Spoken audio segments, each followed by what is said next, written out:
raadiyoonii Dirree Shaggar. raadiyoonii Dirree Shaggar. raadiyoonii Dirree Shaggar.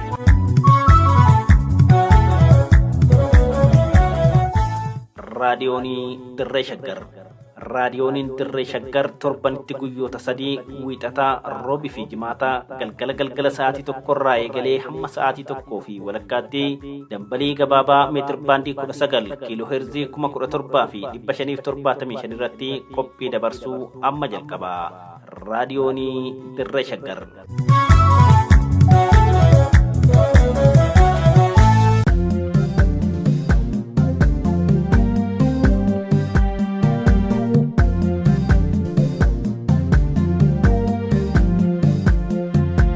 Seenaa fi seexaa sagantaa kanaan gootota Oromoo yaadanna. Oromoo fi Oromiyaa wal barsiifna. Akkasumas saboota impaayera Itoophiyaa keessa jiran ilaalchisee buleeyyii fi hayyoota irraa kan odeeffanne, kitaabota seenaa irraa kan dubbisne, akkasumas ragaa burqaalee qorannoo irraa arganne qindeessinee waltajjii irratti isiniif dhiyeessina. Seenaa fi seexaa.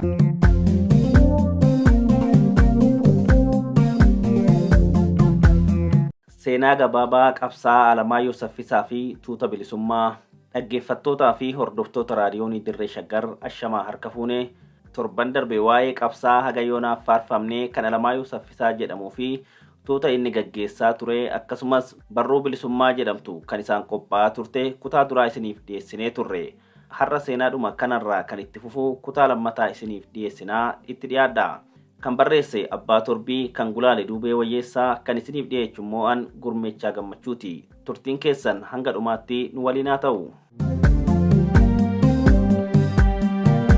Qophii keenya torban darbee kan kutaa tokkoo keessatti waa'ee dhaloota, guddinaa fi barnoota akkasumas hojii Alamaayyoo Saffisaa isiniif dhiyeessineerra. Kanumaanis walqabatee waa'illansaa qabsaa'ota kutannoo qaban kanneen akka Almaas Meetaa, Dr. Tasfaayee Lammaa, Asaffaa Abbaa, Biraanuu Caalaa fa'aa kaafneerra. Kana biraanis kaayyoon tuuta Alamaayyoo Saffisaa fi kaayyoon bilisummaa dhaamsa Jeneraal Taaddasaa Birruu bakkaan ga'uuf qofa akka ture, bilisummaan EPRP waliin hariiroo seenas ta'ee kan fuulduree akka hin qabaanne eerree turre. Dhumarratti qophii torbanii kan goolamne barruun dargaggoota Oromoo irratti xiyyeeffatu kan Mukukkula jedhamtu maxxansi 2 ba'ee, maxxansi 3ffaanis akka itti fufu koreen nama 5 of keessaa qabu kallattii gara fuulduraa karoorsuu irratti ramadamee akka ture kaasnee turre. Koree nama 5 sana keessaa gareen nama 3 of keessaa qabu sun yaada EPRP fudhatee yeroo ammaa paartiin dafqaan bulaa otoo jiruu qabsoo sabummaa adeemsisuun duubatti hafummaadha. Gareen bilisummaa waan abbootii lafaa wajjin hojjetuuf qabsoo sabummaa leellisaa. Kanaafuu isaan jalatti hin hojjennu jedhanii falmii dhiyeessan. Abbootiin lafaa isaan baanan warra bosonatti hafan Dachaasmaach Kabbadaa Buzunash fa'aa ta'uu isaati. Dhugaa dubbachuuf erga gaafa Jeneraal Taaddasaan faan qabamaniiti simbataayis gochuun yookiin gadduufin alatti namni qunnamtii isaanii qabu garee bilisummaa keessan turre. Wanti isaan mufachiisee gaaffii EPRP'n adda tokkummaa ijaarrachuuf dhiyeesse sana gareen bilisummaa fudhachuu dhiisuu isaa ta'uu hin oolu tilmaama jedhutu jira. Gareen nama 2 qabatee hafe sun ejjennoo qabsoon uummata Oromoo qabsoo dachaa akka haala yeroo sanitti qabsoo gitaa fi qabsoo sabummaa yookaan class struggle and national struggle kan of keessaa qabu waan ta'eef Oromoon qabsoo isaa ofii karaa qabsiifatee hiree mirga isaa ofiin murteeffachuu mirkaneeffachuu qaba. Kana raawwachuuf ammoo EPRP jala galuu osoo hin ta'in bilisa ta'ee dhimma uummata Oromoo irratti hojjechaa yoo barbaachisaa ta'e haalli dirqisiisan dhufe EPRP wajjinis ta'ee jaarmiyoota biraa mirga hiree ofii murteeffachuu sabootaa fudhatan hunda wajjin marii of danda'e taasisee adda tokkummaa yookaan United Front uummatee qabsaa'uu barbaachisa.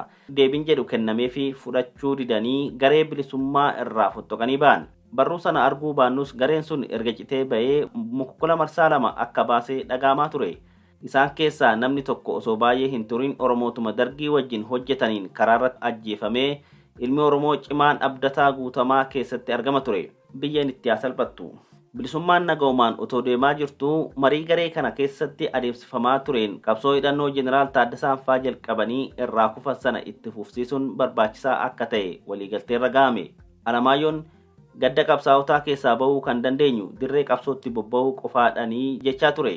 ajjechaa jeneraal Taaddasaa Birruu irratti raawwatame jechuusaati. Alamaayyoo Saffisaa maatiin isaa giddu galeessaa dhaqanii naannoo Gujii Adoolaa qubatanii achitti dhalatee kan guddate waan tureef namoota murtaa'an fudhatee bosona Waadaraatti ba'uuf haala mijeeffachaa ture. Qophii kanaafis ofiisaroota loltuu fi poolisii keessatti irree ijaaree kollejjii poolisii Sandaafaa keessaa meeshaa baafatanii qopheeffatanii akka turan himamaa ture. Ba'uu dura garuu sagantaa siyaasaa jaarmiyaa yookiin Organizational Political Programmii fi maqaa jaarmichaa baasanii erga tokko labsuuf qophiin xumuramee ture. Maqoota jaarmichaa filannoof dhiyaatan keessaa OPLO jechuunis Oromoo People's Liberation Organization yookaan TBBUO tuuta bilisa baasaa uummata Oromoo kan sabboontota Oromootiin dhiyaatanii fi OPDO Oromoo People's Democratic Organization kan namoota yaada EPRP qabaniin dhiyaatanii fi kan biraatirree turani. Kana hojjechaati karaa biraa qabsoo bilisummaa Oromoo walitti fiduuf fedhii jirurraa ka'uun waraana bilisummaa Oromoo Harargee keessatti sochii jalqabee ture qunnamuuf karaa adda addaa yaaliin taasifamaa ture. Haaluma kanaan miseensa waraana bilisummaa Oromoo bosonaa dhufe jedhamee karaa nama Harargee tokkoon dhufe tokko hooggantoota garee bilisummaa keessaa namoota lama Alamaayyoo Saffisaa fi Alamaayyoo Taayee akka qunnamu taasifamee ture. Nama kana wajjin mariin mana Alamaayyoo Taayeetti taasifamee ture. Osoo mariin sun itti fufee jiru Alamaayyoo Taayee qabamee meeshaa Oromoo ittiin bilisoomsitu fidi jedhamee dararaa irra ga'een qaamni isaa ciccitee dararaa sana baachuu dadhabnaan nageessaa isinittan agarsiisaa jedhee oddoo mana keessa jiraatu qofforsiisaa oolee erga homaa dhabanii itti deebi'anii rukunnaan inni sarka hidhameen poolisii tokko rukutee lafa buusee balbaluma mana isaa fuulduratti ajjeesanii biraa deeman. Biyyeen itti hasalphattu Alamaayyoo Taayee nama baratee fi otoo hin qabamin dura ministeera faayinaansii keessa hojjechaa turedha. Nama kana kan qabsiise nama waraana bilisummaa Oromoo bosonaa dhufe jedhamee jara kana qunname san ta'uu isaatu hubatama. Hordoffii miseensonni bilisummaa taasisaniin namni sun mana nama Oromoo beekamaa tokkootti akka galuu fi dhuguma bosonaa dhufuu isaatu mirkanaa'e. Dhugaadhuma isaa baruufi malee gareen bilisummaa yeroo sanatti humna magaalaa keessatti waa ittiin hojjechuu dandeessisu hin qabdu turte. Asirratti ibsuun nama dhibus diinni eenyu akka ta'e baruun waan guddaadha. Alamaayyoo Saffisaa akkuma biyya alaatii deebi'een kaampaanii Ameerikaanotaa Namruu 5 jedhamuun beekamu mooraa Pastor Institute keessatti argamu keessatti qaxaramee hojjechaa ture.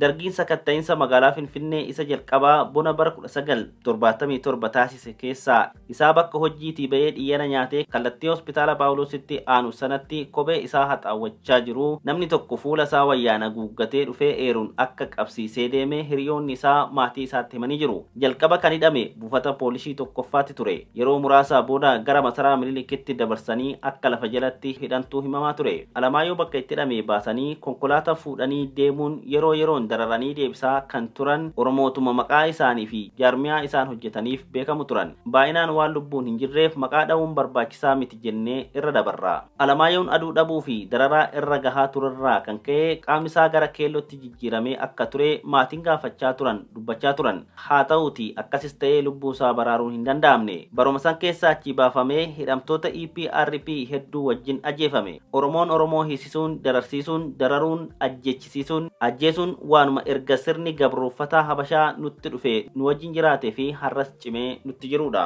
Gareen badiisuun kanaan osoo hin dhaabbatin bilisummaa EPRPtu baasaa ture jechuun herreega lubbuu hooggantootaa fi miseensota garee bilisummaa lafarraa duguugan ofirraa baasuuf ololaa turaniiru. Namoonni duguugaman sun waan EPRPf hojjechaa turaniif Reed Goobanaa jedhamanii ajjeefamuun isaanii sirriidha jedhanii of qulqulleessuu yaalaa turan jechuudha. Garuu otoo dhugaan jiraate Reed Goobanaa jedhamu kan qaban isaan warra dargii wajjin hojjechaa Oromoo ajjeesaa fi ajjechisiisaa turan ta'uu qabuuyyu. Jarri maqaa kana garee bilisummaa sanatti maxxansee adamsee ajjeesaa fi ajjechisiisaa ture sun garuu warra amma gaafa dargiin ari'amanii qoonni du'aa fi hidhaa isaan mudatutti warra dargiin aangoo kennee fi abbaa fedhan akka ajjeesan hayyamee fi turee fi baalagizee barasanii akka turan uummanni Oromoo beekuu qaba. Ololli bilisummaa EPRPtu baasaa ture jedhu sun akka isaan jedhan sana akka hin taane namoonni hedduun lubbuun darbanillee kan lubbuun jiranis hedduun seenaa sana keessaa qooda qaban waan jiraniif seenaan sun ifa bahee uummanni Oromoo beekuu qaba. Oromoonni qabsoo sana keessatti wareegamanis lubbuu isaanii dabarsanii kan kennaniif bilisummaa uummata Oromootiif waan ta'eef seenaan isaanii awwaalamee hafuun qabu. Wanti beekamuu qabu EPRP'n bilisummaa nutuu ijaaree xalayaa sanas nutuu baasaa ture jettees hin beektu. Waan xalayaa sanarratti barraa'aa ture waan beektus waan hin qabneef yoomiyyuu jechuudha. jechuus hin dandeessu. Wanti akkasii seenaa bilisummaa keessas hin jiru. Jarri ololanis waan ololarra darbee ragaa homaatu hin qabani hin dhiyeessanis. Akkuma habashoonni siyaasa biyyasanii gaggeessaa turaniif har'as jiran gareen yookiin humni dhuunfaa na wajjin hin jirre daree diinaa keessa wajjin jira jedhanii qaama sana balleessuu irratti bobba'an jarree sanuma raawwachaa turani. Bilisummaan jalqabumaa yoo kaatu qajeelfama jeneraal Taaddasaan fa'aa kennan fudhattee kaayoo isaan manaa ba'aniif ibsuu irratti xiyyeeffattee kaate. Booda ajjeechaa isaanii balaaleffachaa fi Oromoo ittiin dammaqsaa turte. Jeneraal Taaddasaa Birruu jireenya isaa keessatti nama saboota cunqurfamoof jaalala cimaa qabu, ayyaalaallattummaa fi funyoo yookiin cheenii gantummaa kukkutee eeggatuun asxaa qabsoo bilisummaa ta'edha. Milkaa'uu dhabuun qabsoo jeneraal Taaddasaa fi jaallan isaa karaa tokkoon sabgantootaa fi Oromoota diina wajjin hiriiran irraa akka of eeggannuuf, karaa biraa ammoo jabina yookiin cimina bilchinaa fi kallattii qabsoo qajeelaa irra deemuun barbaachisaa akka ta'e barnoota kan ta'edha.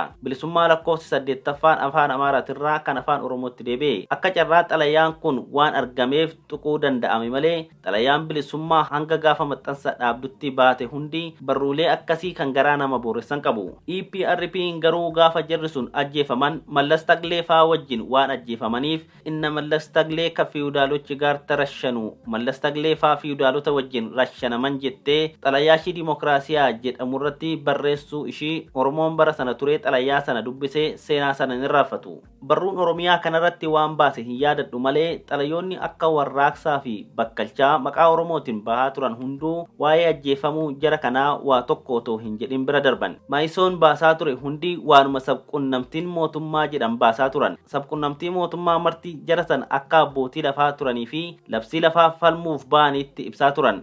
Maayisoonis kanuma lallabaa ture. Wanti irraafatamuu hin qabne gaafa gaazexaan Bariisaa qubee saabatiin maxxanfamuu jalqabdu gareen dargii wajjin hojjetu sun akka injifannoo guddaatti yoo afarsu bilisummaan afaan Oromoo qubee laatiniin malee qubee saabatiin barreeffamuu akka hin dandeenye ragaan mirkaneessuun karaa nutti hin saaqinaa jechuun waan sana balaaleffatee xalayaa tokko baasee ture. Bilisummaan maxxansa addaa lakkoofsa lammaffaa afaan Amaaraatiin baafte yoo afaan Oromootti deebi'u akkas jedhu. Afaan Oromoo dubbachiiftuu yookiin vaawulsi mataasaa kan ol ka'iinsaa fi gadi bu'iinsa sagalee mul'isuu fi dubbifamaa yookiin konsonanti kan laafinaa fi jabina sagalee agarsiisu qaba. Kanaafuu gaazexaa fi gilgaalli yookiin gabateen ittiin shaakalan qubee gi'izitiin yookiin saabatiin barreeffame afaan Oromoo akka dhiphatu jechoonni wal fakkaatanii fi hiika adda addaa qaban hiikaa isaanii ibsuu waan hin dandeenyeef kaayyoo afaanichi akka jibbamu gochuuf karoorfame ta'uu ibsa jechuun fakkii jechootaa wajjin baaftee maxxansitee turte.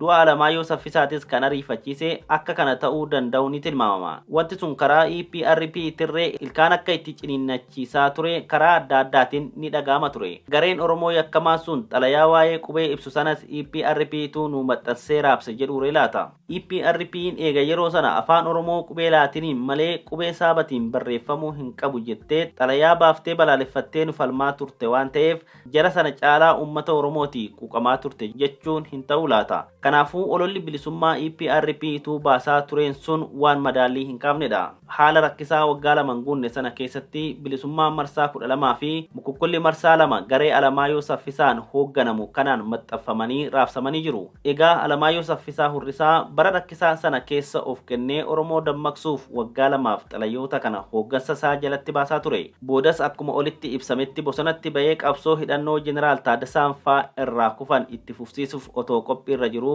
Oromootuma qabsoo hidhannoo Oromoo kana laamsheessuu barbaadaniin saaxilamee qabamee hidhamuun dararaan hamaan irra gahaa ture. Boodas ajjeefamee reeffa isaallee maatiin osoo argateen awwaallatiin hanga har'aatti iddoon inni itti awwaalame otoo hin beekamin hafee jira. Erga wayyaaniin dargii ariitee biyya qabatte booda garee abbootii alangaa waa'ee Reed Terar goolii diimaa akka qoratanii dhugaa ture maatitti himan ijaartee namoonni firri jalaa ajjeefame akka galmeessisan gaafattee turte. Jaallan Alamaayyoos dhugaa kanaa fi bakka itti kufellee baruuf galmeessisanillee gareen sunis otoo homaa hin hojjetin waan diigameef dhugaan Alamaayyoo akkasumatti ukkamamee hafe. Seenaan namoota qabsoo Oromoo keessatti yakka hojjetanii wal falmisiisoo ta'anii waan garee sobaan deeggaru qabanii fafarfamee otoo siidan ijaaramuu fi Alamaayyoo Saffisaa fi jaallan isaa qabsoo sana keessatti wareegaman garuu waan garee afarsuuf hin qabneef maqaan isaaniitu otoo uummata Oromoo biratti hin dhagamin waggoota 45 ol dhokatee as ga'e. Yakki hojjetame hedduudha. Ilmaan Oromoo kana keessa lubbuun isaanii baates qaree fi ciccimoo otoo jiraatanii qabsoo isaanii itti fufanii turanii kan daran qabsicha iddoo guddaan ga'uu danda'an akka turan shakkiin hin turre. Achuma dhufa diinaa otoo hin ta'in Oromoo dhumatu Oromoo cabsaa miila wal jalaa butaa walirratti duulee wal duguugaa diinatti wal gurguraa gabrummaan akka nurra bubbultu taasisaa ture. Har'as sanumatu nutti jira. Rabbi ga'e nuunaa jedhu malee ammas numatu lafarraa wal dhabamsiisaa jira. Seenaan bilisummaa fi Alamaayyoo Saffisaa fi miseensota garee sanaa yeroo jalqabaatiif hanga tokko kan ibsee Bollasaa Boonni haa guutu ida'oo boruuti. Ida'oon gaafa raadiyooniin Seefan Nabalbaal gaafateef waan gareen bilisummaa hojjetee fi waan irra gahaa tures akka gaariitti ibse. Dhugaa badde waan mul'isaniif innis abbaan raadiyoonii Seefan Nabalbaal obbo Iyyoob Baay'isaas galata guddaa qabu. Dhumarratti seenaa kana barreessuun kan barbaachiseef wanta hojjetamee fi warra seenaa sana hojjetanii darban sana yaadachuu fi uummanni Oromoo seenaa dhokate sana beekee gara fuulduraa seenaa qabsoo Oromoo keessatti akka galmeessuuf jedhameeti malee waan darbe sana kaafnee godaannisa madeessuuf miti. Wanti darbe sun waan deebi'ee suphamuu danda'u akka hin taanes ni beekama. Kanaafuu waan raawwatame hedduu irra dabarree maqaa namoota yakka sana keessaa harka qabanirree osoo beeknu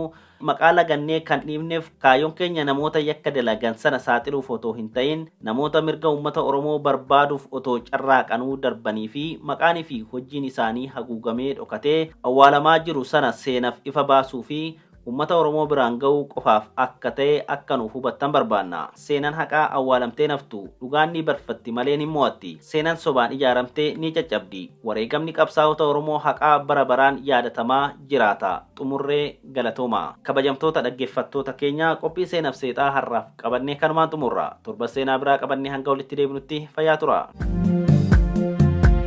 Seenaa fi seexaa sagantaa kanaan gootota Oromoo yaadanna. Oromoo fi Oromiyaa wal barsiifna.